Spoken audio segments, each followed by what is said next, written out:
Today, we're cracking open a theory that I think really challenges the bedrock of modern portfolio management. We're talking about the migration hypothesis, or MH. Right.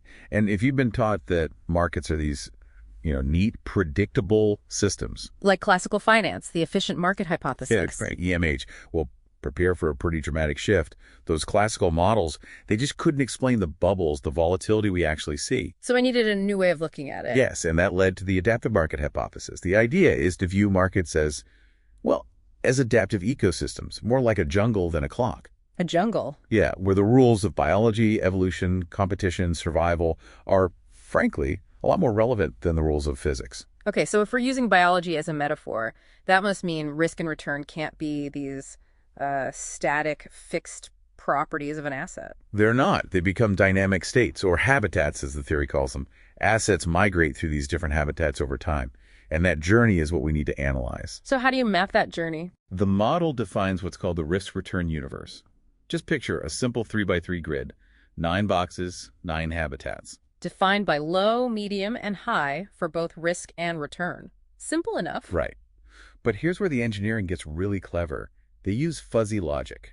Okay, fuzzy logic. I have to stop you there. For anyone who isn't, spending their weekends reading up on this, how does that work? We're talking about subjective things like fear and greed.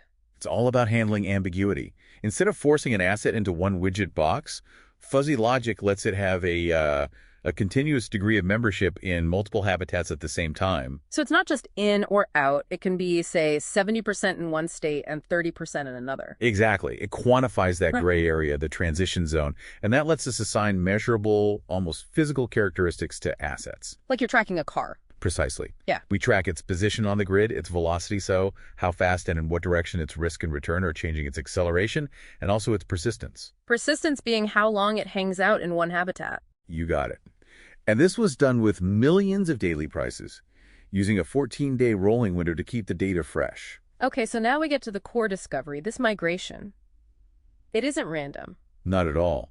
There seems to be a kind of gravitational structure to the market.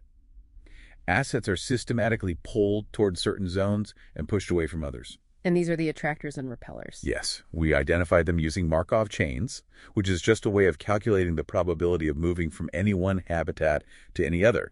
And it showed the market has a massive preference. A preference for what? What's the best neighborhood in the market? It's what the researchers call the mega attractor. And it's the low-risk, medium-return zone. Wait, not high return? No. Yeah. This zone has incredible stability, about 73% persistence.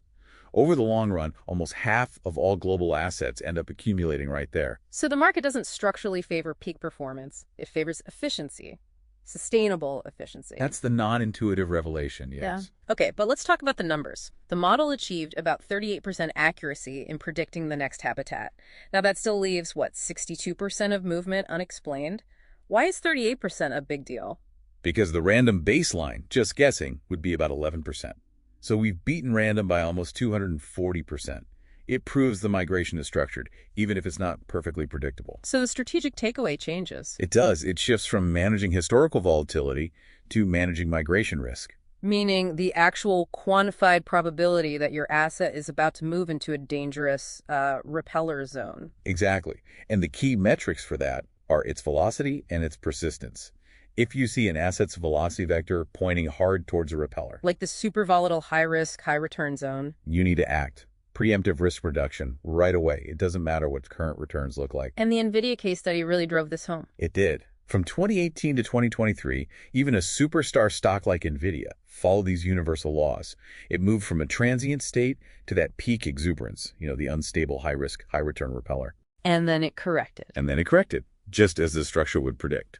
It confirms that those extreme performance habitats are just built to be temporary. It's an incredible framework. I mean, we finally have a rigorous way to integrate those behavioral factors, fear and greed, into hard quantitative models. It bridges a huge divide. It really does. But, while the model proves that about a third of the movement is structured, that still leaves that 62% of migration. It's a stochastic residual, an element of pure randomness. Which leaves us with a pretty big question. A very big one. And something for you to think about. If these structural market rules govern 1/3 of the movement, what external factors or nuanced, maybe idiosyncratic drivers are governing the other two-thirds of the market's evolutionary flow.